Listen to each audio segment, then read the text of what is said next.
Yo, bonjour les amis, j'espère que vous allez bien. C'est encore moi, Kaima Lisenja, le créateur du groupe Kemit et Atani Chiam, qui est notre ultime arène et dans lequel nous allons mener notre grand combat qui consistera à nous reconnecter avec nos ancêtres et à revaloriser cette culture qui nous ont léguée.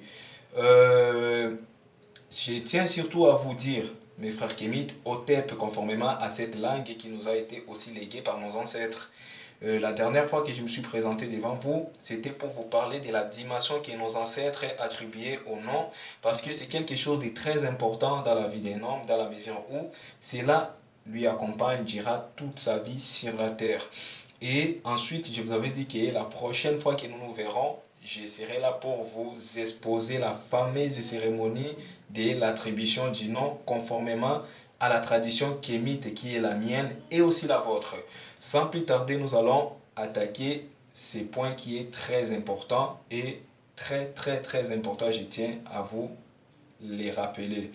Cela se faisait soit les premiers ou les quatrièmes jours de la naissance de l'enfant et surtout la nuit. Je ne sais pas pourquoi, mais je tiens quand même à être très précis pour vous informer que voilà, cela ne se faisait que la nuit et surtout c'était les pères qui devaient le faire. Il partait avec son enfant, que ce soit une fille ou un garçon, quelque part où il devrait être seul avec. Et il lui disait, tu dois d'abord attendre ton nom, mon fils ou ma fille. Tu es tel, il lui donnait un nom conformément à leur tradition. Et les fils de tel, il citait son propre nom, lui le père, et de tel, il citait le nom de la mère de son enfant. Puis, il lui citera les noms de ses ancêtres. Tu es aussi le petit-fils de tel, il citera les noms de tous ses grands-parents. Genre, quand je dis tous ses grands-parents, ce n'est pas et les ancêtres et tous ces gens-là, non. Que ceux qui sont très proches parents, genre les grands-parents paternels et les grands-parents maternels. Puis ensuite, il lui disait, tu dois honorer tes ancêtres. C'est une obligation en fait qu'il lui donnait, une obligation morale si vous voulez. Tu dois toujours honorer tes ancêtres, mon fils, ou encore ma fille, et qui t'aiment bien et qui te protégeront toujours. Et il lui rappelait que voilà, ton nom est ton esprit, mon fils, ou encore ma fille, ton nom est ton bouclier, tu ne dois jamais l'oublier. Puis ensuite, après tout cela, il levait l'enfant vers le ciel, il lui montrait le ciel et il lui disait, regarde bien et regarde surtout très bien, celle, lui, est plus grand que toi.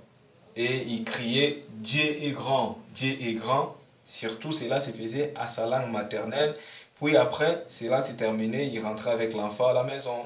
Euh, je tiens surtout à vous supplier de les partager massivement afin que tous nos frères kémites qui sont encore dans l'obscurité, qui sont encore dans les trous dans lesquels les colonisateurs nous avaient jetés, puissent en sortir. Parce que moi, je suis sorti de ces trous et c'est la raison pour laquelle je me suis dit que je préfère m'engager pour une noble cause qui sera celle de aider mes frères kémites à se reconnecter avec nos ancêtres parce que si nous ne sommes pas tous connectés avec nos ancêtres, nous ne pouvons rien du tout. J'espère que vous avez bien aimé la vidéo et que cela vous a fait plaisir.